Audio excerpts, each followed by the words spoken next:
This video clip will show you what your students can find in the student area of the Pearson English Portal, as well as in the app they have with their workbooks.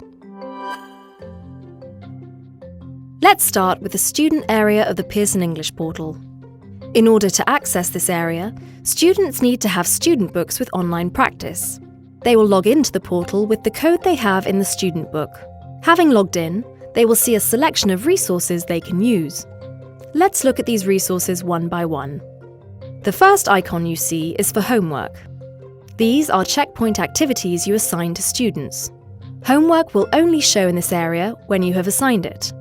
Completed activities get automatically graded by the system, and both you and the student can see the results immediately.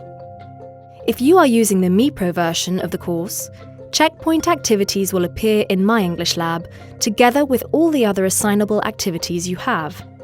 The second icon you see is Games. This is where students can find fun, interactive vocabulary activities. They can do them in their own time to improve their vocabulary.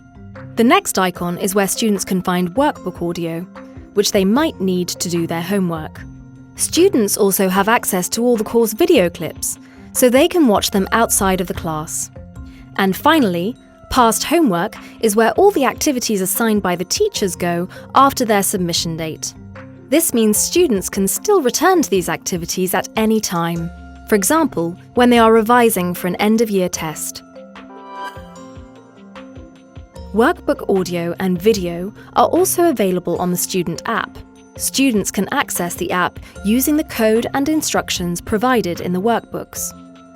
Workbook audio and video will be useful if students have homework to do in the workbook, especially for those students who do not have access to the student area of the Pearson English Portal.